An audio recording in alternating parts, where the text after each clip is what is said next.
მოგესალმებით, მე მსურს რომ დღეს საზოგადოებას კიდევ ერთხელ ვაჩვენო, როგორ მოაქვს ერთობლივ ბრძოლას ჩვენი ხალხის რუსული რეჟიმის წინააღმდეგ ფაქტიურად ყოველდღე ახალი შედეგი ამ ხელისუფლებაზე, არალეგიტიმურ ხელისუფლებაზე საერთაშორისო წნეხის გაზრდის თვალსაზრისით. უკვე 76 დღეა ქართველი ხალხი იბრძვის საკუთარი ევროპული მომავლის გადასარჩენად. და დღეს სულ უფრო ნათელია მსოფლიოსთვის, რომ ახალი საპარლამენტო არჩევნების დანიშვნის გარდა არანაირი სხვა გამოსავალი არ არსებობს ქვეყნის კრიზისიდან გამოსაყვანად. მე მინდა რომ ამ კონტექსტში გამოვეხმაურო ძალიან მნიშვნელოვან განცხადებას, რომელიც გუშინ გააკეთა ევროსაბჭოს ადგილობრივი ხელისუფლებების კონგრესის სამდივნო.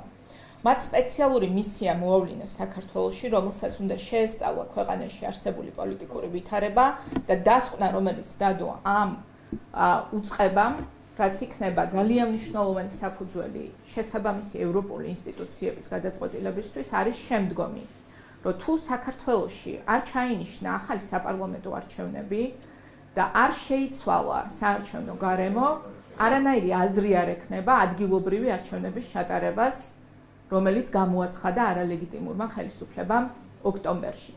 მე მინდა საზოგადოებას ესმოდეს, რომ ეს არის უკიდურესად არაორდინალური განცხადება ამ ორგანიზაციისგან, იმიტომ რომ ძალიან იშვიათად არის და თითქმის არ ხდება, რომ კეთდება მოწოდება, რომ არჩევნები გადაიდოს, თუ არ მოხდება შესაბამისი პოლიტიკური გარღვევა არჩევნებამდე. კობახიძემ რამდენიმე კვირის წინ თქვა, რომ მოემზადეთ ადგილობრივი არჩევნებისთვისო.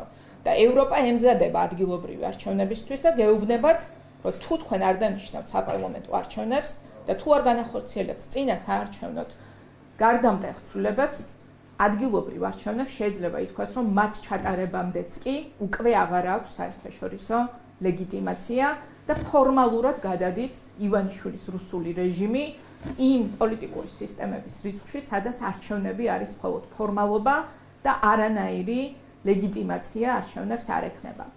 ასე რომ ეხლა არის გადასაწყვეტი ბიძინა ივანიშვილის, რას აკეთებს ის. ემორჩილება ქართველი ხალხის ნებას და საერთაშორისო წნეხს და ნიშნავს სასწრაფოდ იწყებს მუშაობას ახალი საპარლამენტო არჩევნების დანიშვნაზე, თუ ბოლომდე აპირებს, რომ მოექცეს საერთაშორისო იზოლაციაში ყველა შესაბამისი შედეგით, როგორც ამას ევროპარლამენტის რეზოლუცია იტყვის მიმდინარე კვირას, სანქციების რეჟიმის გამკაცრება და შემდგომი ზეწოლა რეჟიმზე.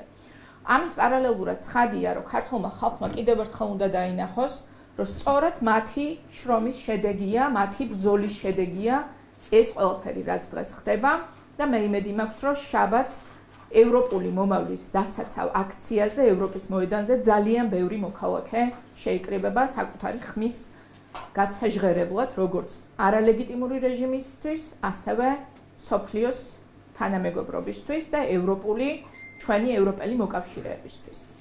აი თქვენ ახსენეთ შაბათს აქციასთან დაკავშირებით, რომ ხედავთ, აი გუშინდელი დღეს გამორჩეული ყოფა.